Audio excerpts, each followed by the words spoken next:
Well, hi there guys, Mark here, and pleased today to be bringing you a review on the all-new Kawasaki Eliminator 500. Stay tuned and I'll give you my thoughts on it.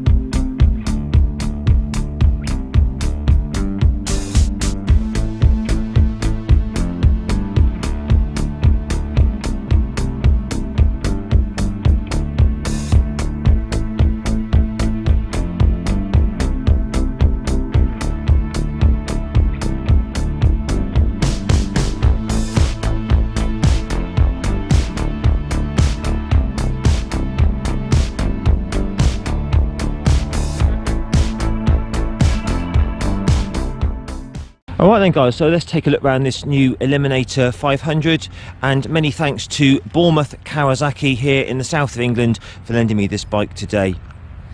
And just first off, before I start, if you do see any kind of like what looks like rust on the bolts, it's not. Bournemouth Kawasaki put protective grease on all of the bolts to stop it rusting. So this is actually the SE model, which comes with the leather sort of stitched seat.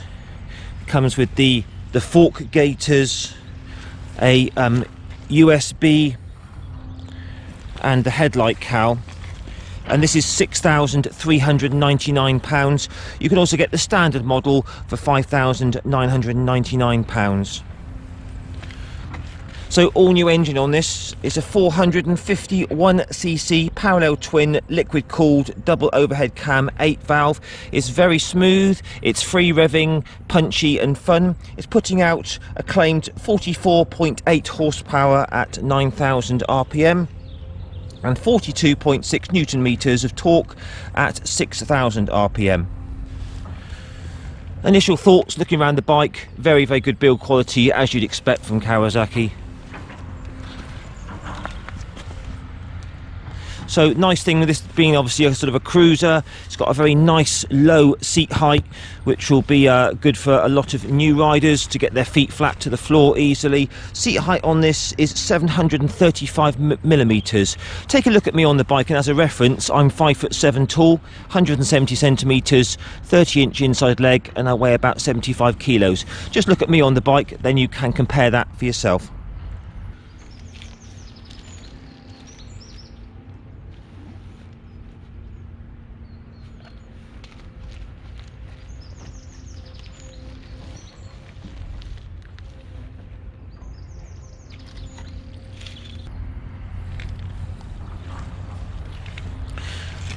.13 litre fuel tank on this, and Kawasaki are quoting 3.8 litres for 100 kilometres, which works out at around 74 miles per gallon UK, which is really good. I would expect nothing less from a small efficient engine like this. So you're going to get around about a 200 mile tank range, which is brilliant.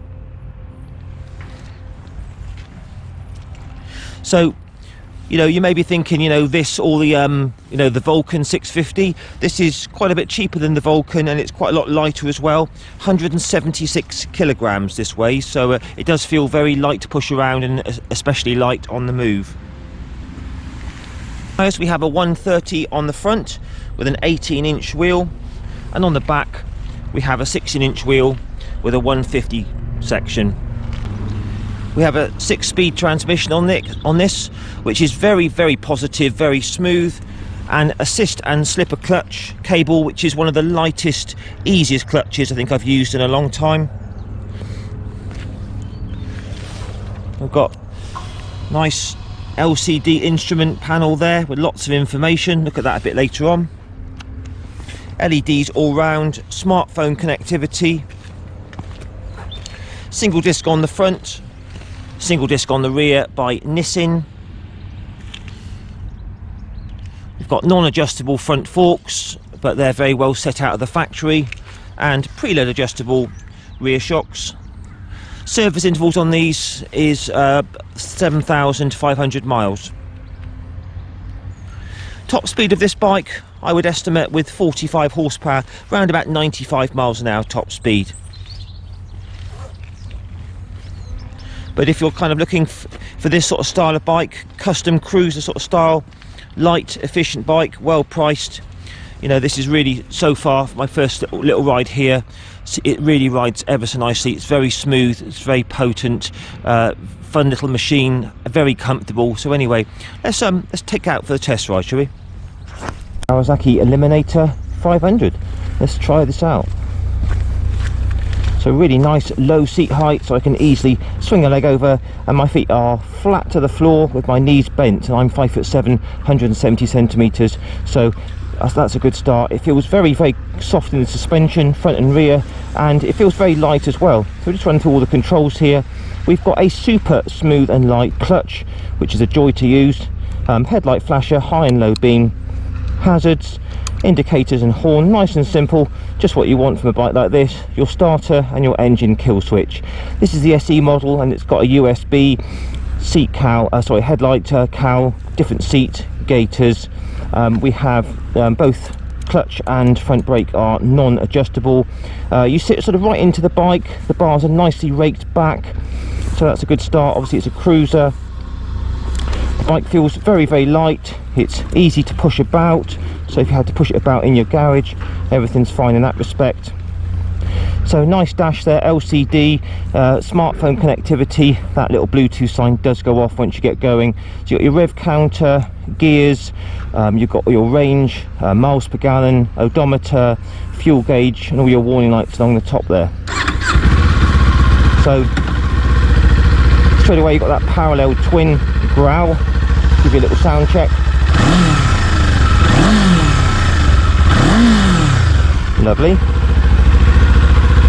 So mid controls here for the feet, so we're not raked out feet forward like on the sort of Super Meteor.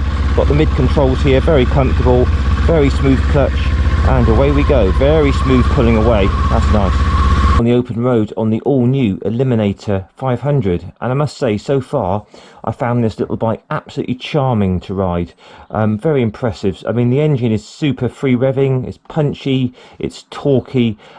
So just sort of starting off with the mirrors, dinky little units here. Can see about 30% of my elbows, but most importantly the view behind is very clear, so no vibrations in those. That's all good.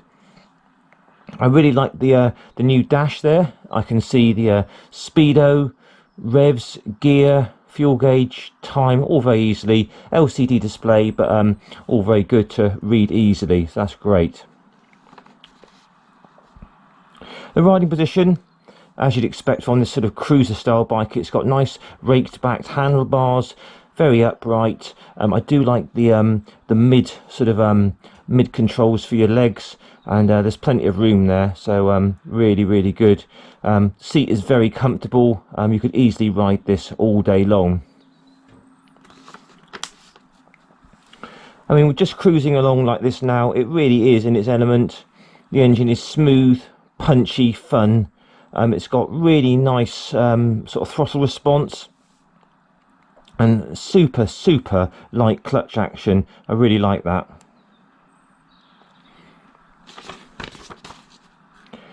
Engine pulls exceptionally well from low revs. It's got a decent mid-range, and then it really does sort of like get keen when it approaches the top end of the revs.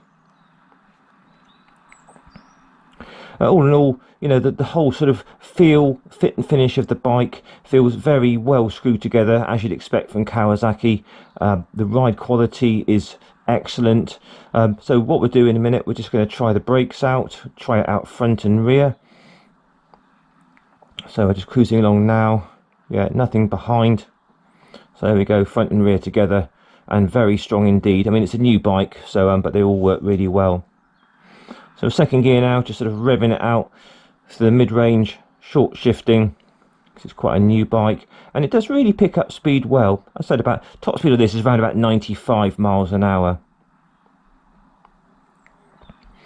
Controls are very simple, very tactile.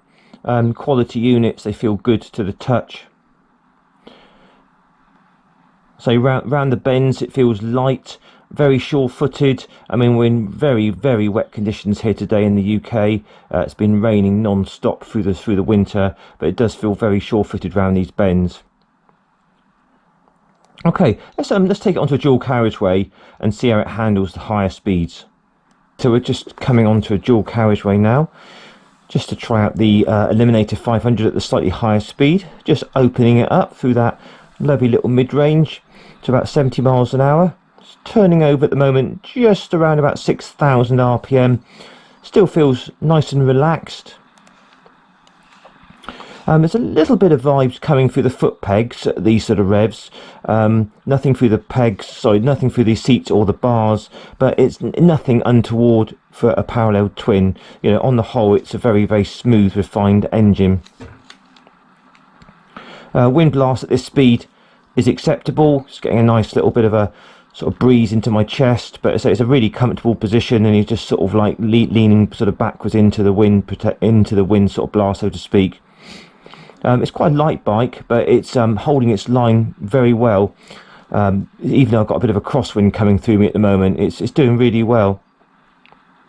It's definitely an all-day comfortable bike. You could even do some light touring on this. You could sort of bolt some panniers or some soft luggage onto the back, and yeah, it'd be ideal for some light touring, I would say.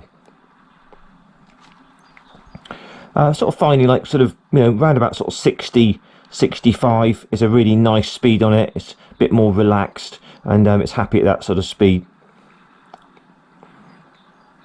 The engine has pretty good top gear acceleration. If you just go for the overtake, you know, it gets past absolutely no problems whatsoever. So there you are, guys, the Eliminator 500. No problems at all at the higher speeds. Very comfortable, stable on the dual carriageways. As a top speed about 95, so you know, if you do need that little bit of acceleration past cars, it's definitely got quite a bit in reserve. So I'm just going for the overtake now, and it gets past no problems whatsoever. So all good, guys, for the Eliminator 500 at the higher speeds. Okay, so what's the Eliminator like in town? So we're just bimbling along here, along at about 30 miles an hour in 4th gear, and oh, that's really, really impressive. Very, very smooth at the bottom end there. There's plenty of sort of pull from low RPM if you need to get yourself out of any trouble.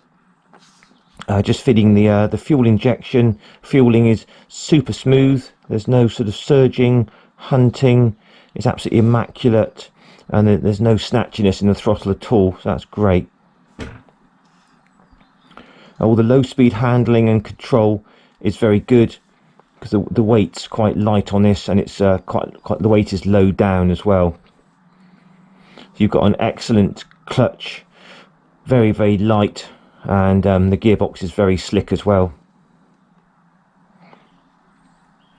So if you had to commute, go to work on one of these, it would be a great choice, because you know, it's just so easy to ride. The controls are light, it's economical, reliable, and well priced, and very comfortable. So yeah, highly recommend this for sort of low speed work going through town, guys.